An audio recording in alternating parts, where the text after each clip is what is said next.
you keep up to date with all the news?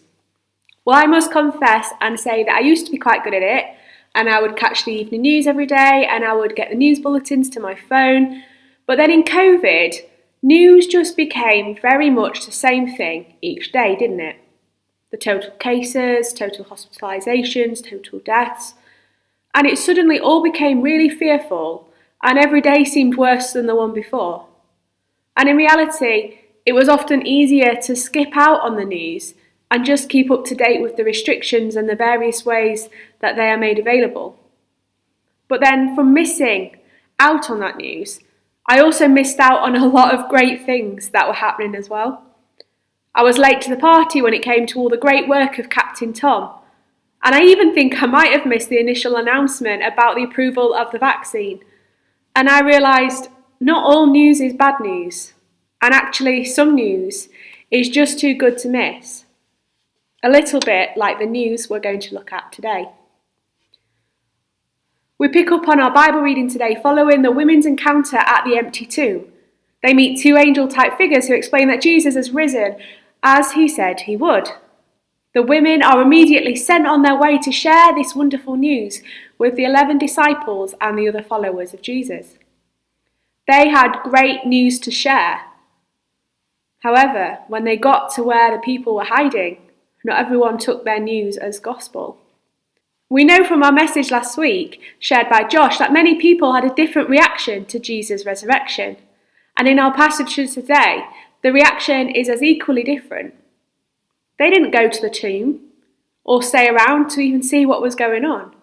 They simply went home, seemingly unchanged and unaffected by such wonderful news.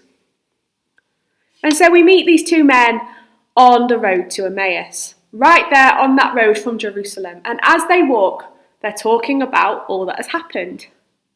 These men had physically watched Jesus be crucified.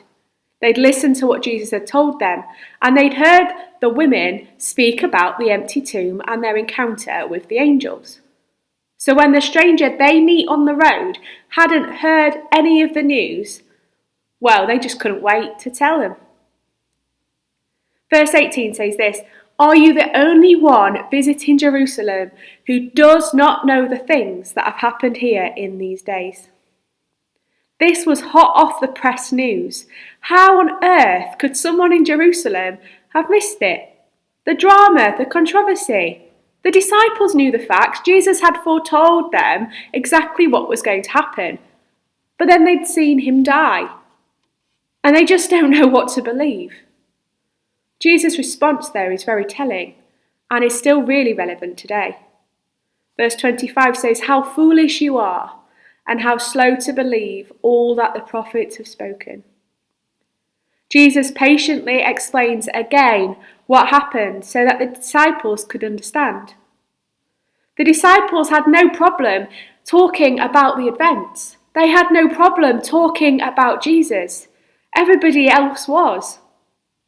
They meet with Jesus, they listen to him, they chat to him, but they do not recognise him. They talk about him and with him without truly believing what had happened, and it had led them to be blind to the truth, which was staring them in the face, quite literally. And so have you heard the phrase, "seeing is believing"? Well, it didn't work for the disciples on that day, did it?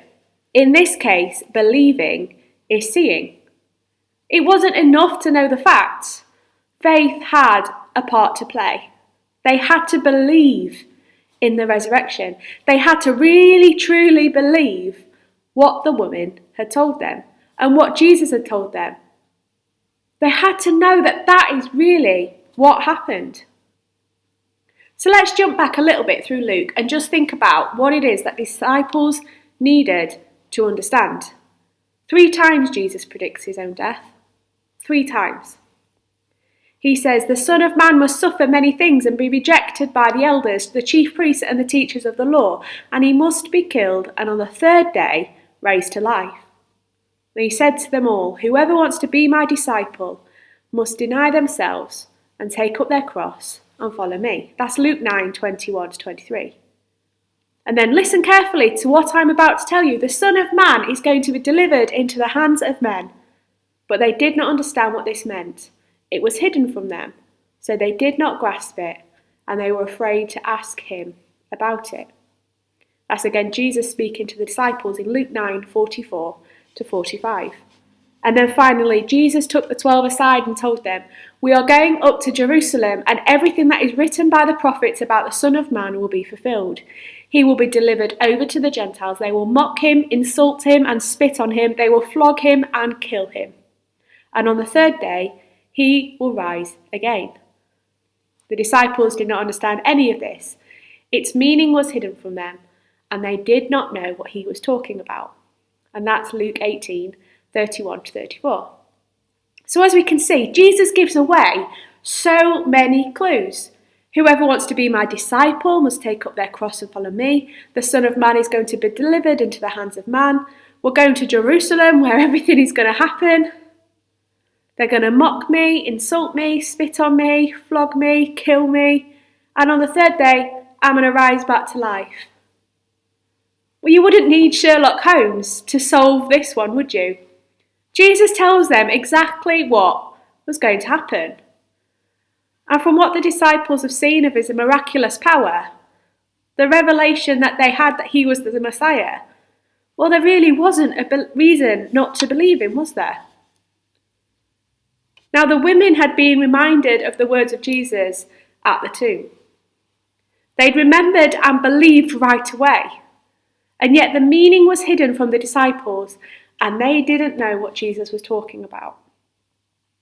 Now, we don't quite know for sure why that is, but I think it was hidden from them because they had to believe for themselves first.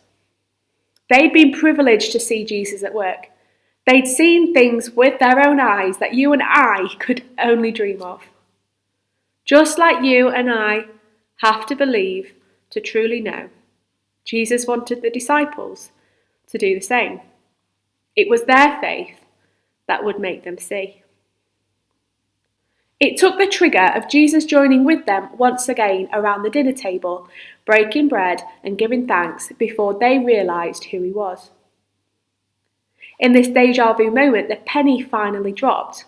The men knew the prophecies, they knew exactly what had happened. He broke bread in exactly the same way. Suddenly they realised, it has to be Jesus. And at that moment, they think it. Then Jesus is stood there, right in front of them. And they realise that everything that's been said is true. That meant he really did rise from the dead. They believe, and then they see him for who he is. Verse 25 reminds us of the obviousness of it all. They say, "Were not our hearts burning within us while he talked with us on the road and opened scriptures to us?"